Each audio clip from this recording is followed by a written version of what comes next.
Kosmosa usta göndərmək kimin ağlına gələr ki? Təbii ki də NASA-nın. Gəlin sizə kosmosa göndərildikdən sonra NASA-nın başına bəla olan Hubble teleskopundan danışım.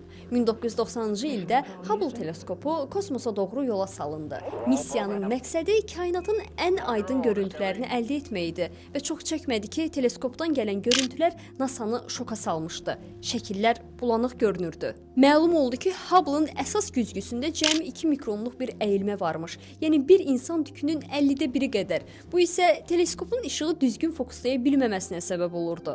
Alimlər götür-qoy etdikdən sonra qərara gəldilər ki, problemi elə yerindəcə həll etmək lazımdır. Onsuz da Hubble-ın strukturunu elə qurmuşdular ki, yaranan bir problemi sonradan həll etmək mümkün idi. Və beləliklə 1993-cü ildə 7 astronavt Hubble-ı təmir etmək üçün Space Shuttle Endeavour ilə yola çıxdılar.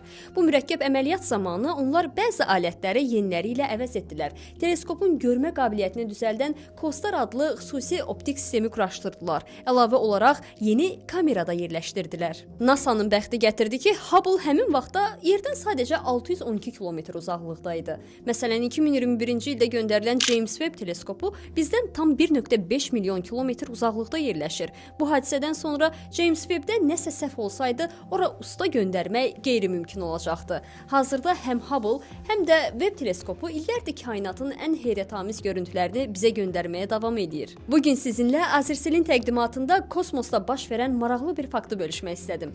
Bəs sizin indiyədək eşitdiyiniz ən maraqlı kosmik hadisə nə olub? Cavabınızı rəy bölməsində qeyd edərək bizimlə bölüşməyi unutmayın.